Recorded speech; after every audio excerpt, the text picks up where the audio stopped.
Happy Thursday, and welcome back to another episode of Forgotten Gear Restorations. We're going to be tackling a vintage Peavey Artist 240. It's a hybrid amp. Got a solid state front end and a tube power amp. Made it together. It's a hybrid. You know what hybrid means. Anyway, here's one that I almost rejected. Well, I initially did reject, and then the owner just convinced me. So here it is. You guys don't forget to like, subscribe, share, and the whole thing. Helps the channel out, which means it helps me out, and I do appreciate it.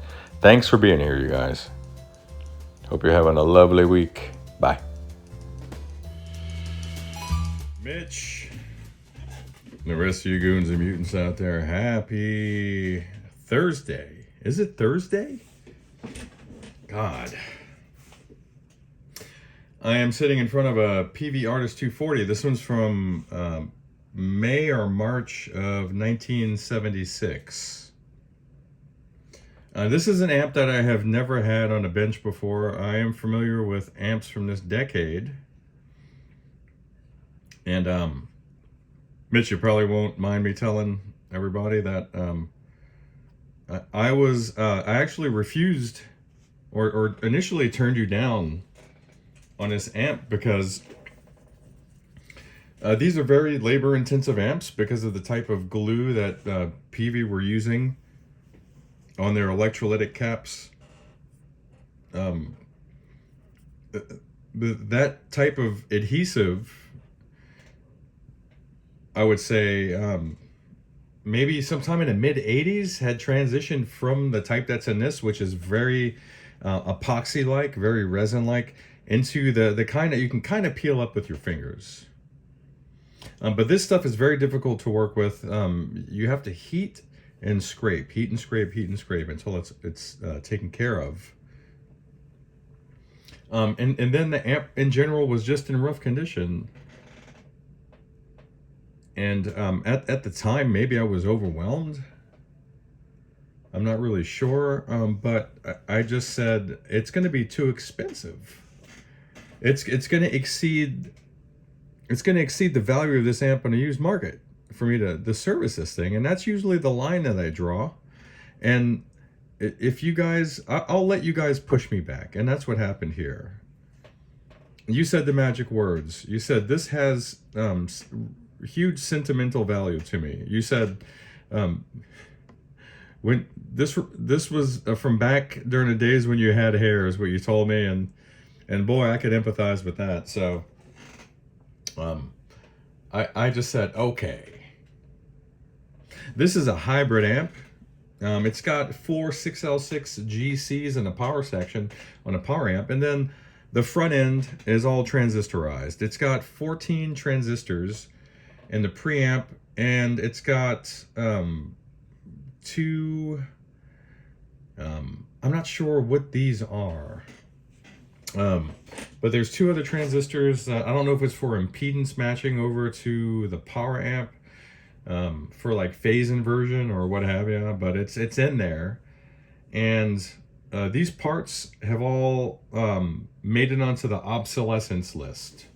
I did a cursory search online, and we'll be in a bind if we need to replace those. So this is going to be a bit of a Hail Mary, a bit of a moonshot on this one, man.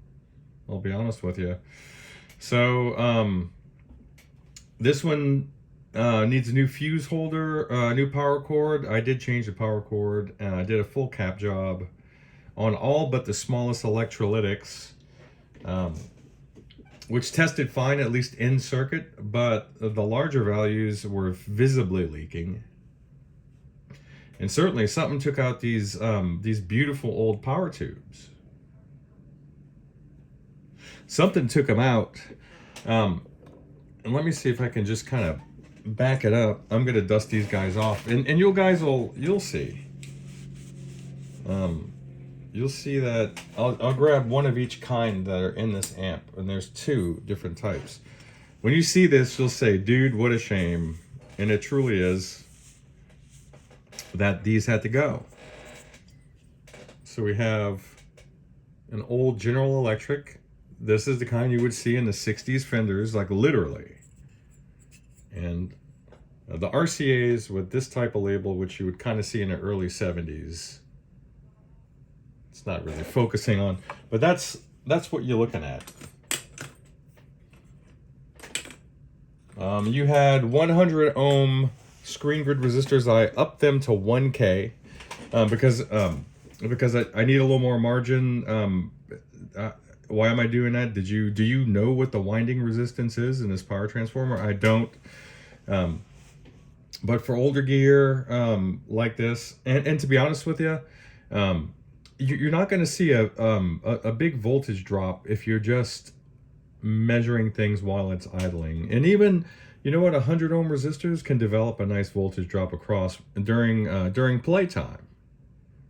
So you'll have a greater gulf between the plate voltage and the screens while you're actually playing. So you don't need to sit there and guess what you're gonna need.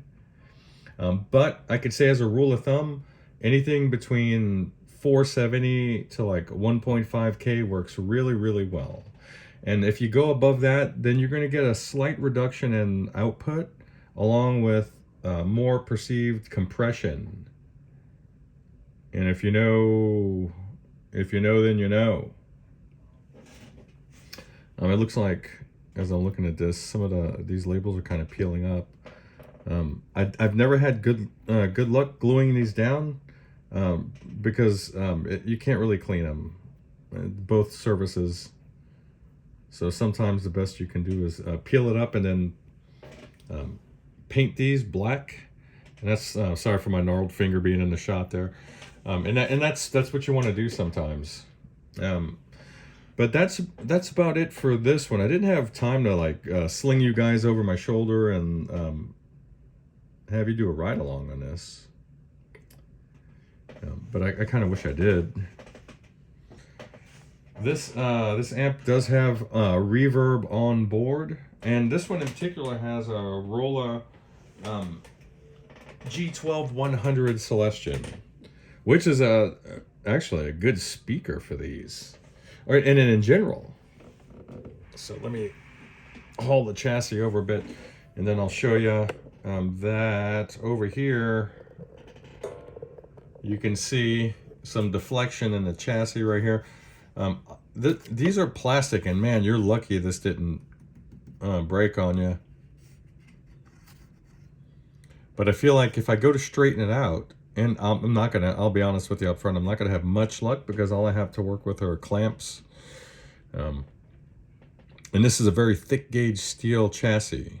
It looks to be like 16 gauge or something. Just going off of my aging eyes. So we're probably gonna have to keep it like this because I'm a little worried that once it is straightened out, it's gonna force this to straighten out and it's gonna crack. I see these cracked along the inputs all the time. I say all the time, but whenever I get one of these in, I'm used to seeing cracks there. So you're lucky. I guess we'll just take it at face value and just say, hey, we're lucky it didn't crack. Let's not tempt fate. So, transformers look like they're in good shape. Typical super overbuilt Peavey fare from the Meridian days. And what a, wow, 1970s Gulf Coast, man. What a time to be alive. God, what a time to be alive. And that's it for today. I hope this finds y'all well, and I'll probably end it right here. I got to return some amps today. I'm going to be doing a Hail Mary play, a moonshot, as it were, on a more modern Supro that has catastrophically failed, taking part of the board at the power amp along with it. So it's already beyond repair, but this gives me the opportunity, and because I have some cycles available, just to kind of go for it. And hey, look, worst case scenario, it still doesn't work. In best case scenario, the owner hasn't wasted his money on he took a gamble on the amp, and he kind of crapped out, just to go with that analogy. So anyway, Mitch, I'm expecting your parts to arrive maybe today or tomorrow. Today, actually. that'll be your 6L6s, your fuse holder, and replenishment for the caps that I used on your amp there, buddy. I'm getting some really nice clean output on a power amp, at least with respect to like ripple on the nodes, the test points rather. And I'm holding out hope for this preamp, buddy. I'll talk to you guys soon. Bye.